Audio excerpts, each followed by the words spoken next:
अवंती नगरी के किनारे एक व्यक्ति रहता था। वह संगीत का अच्छा जानकार था। उस संगीत का उपयोग वह भगवान विष्णु के नाम कीर्तन या उनके अवतार कथाओं के गायन में करता था।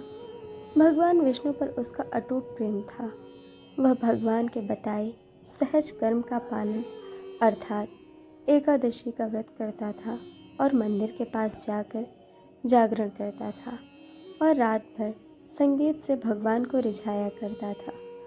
प्रातःकाल घर आता और सबको खिलाकर पीछे प्रसाद पाता था। उसका यह नियम बहुत दिनों से निर्विघ्न चलता आ रहा था। एक दिन भगवान को चढ़ाने हेतु फूल लाने के लिए वह शिप्रा तटवर्ती वन में चला गया। वहां उसे एक राक्षस ने पकड़ लिया और उसे खाना चाहा।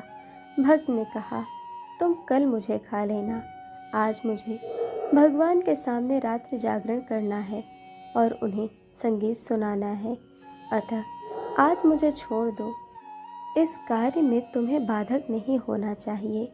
संपूर्ण संसार का मूल सत्य है। उस सत्य की शपथ खाकर कहता हूँ कि मैं कल भगवान की सेवा करके तुम्हारे पास आ जाऊँगा। कल तुम मुझे खा लेना। राक्षस ने कहा, जब तुम सत्य की शपथ खा रहे हो तो जाओ, तुम्हें छोड़ देता हूँ, लेकिन कल तुम अवश्य आना। वह भगवान का नाम कीर्तन करते हुए मंदिर चला आया। उसने पुजारी को फूल दिए और पुजारी ने उन फूलों को भगवान पर चढ़ा दिया और आरती कर घर लौट गए। वह भाई मंदिर के बाहर ही भूमि पर बैठ गया और संगीतमय कीर्तन से वहाँ के वातावरण को सिक्त करने लगा।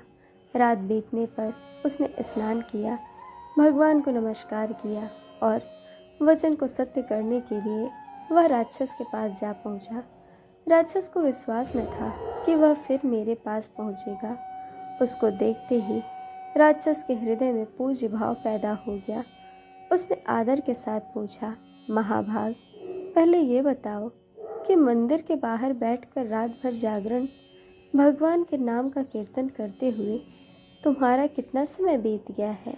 उसने कहा, 20 वर्ष। इस पर राक्षस ने कहा, तुम्हारे इस सत्य पालन के प्रण से मैं प्रभावित हो गया हूँ और चाहता हूँ कि तुम्हें छोड़ दूँ, खाओ नहीं, लेकिन इसके लिए एक शर्त है। वह यह है कि तुम एक दिन के जागरण और दर्शन का फल मुझे दे दो।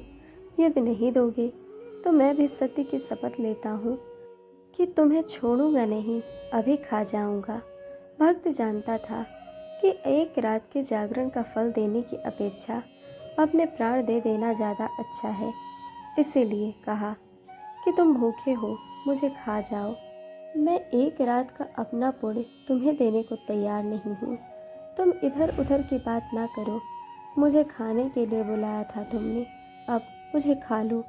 राक्षस ने कहा, यदि एक रात का फल नहीं दे सकते तब अंतिम प्रहर का फल ही दे दो, इससे मेरा भी उद्धार हो जाएगा। भक्त दयालु था। राक्षस की दशा देखकर उसके प्रति उसमें करुणा उमड़ आई और उसने अपने आधे मुहूर्त के जागरण का और संगीत का फल उसे दे दिया। उस दान से के प्रभाव से राक्षस को ब्रह्मलोक मिला और वह 1000 वर्ष तक वहाँ आनंद पूर्वक रहा। तो यह थी एक सच्चे भक्त की कथा। दोस्तों, कहानी आपको कैसी लगी यह हमें कमेंट करके ज़रूर बताइएगा और चैनल को सब्सक्राइब, वीडियो को लाइक शेयर करना बिल्कुल मत भूलिएगा। वीडियो देखने के लिए आप सभी का बहुत बहुत धन्यवाद। जल्द मिलेंगे एक और नई कहानी के साथ।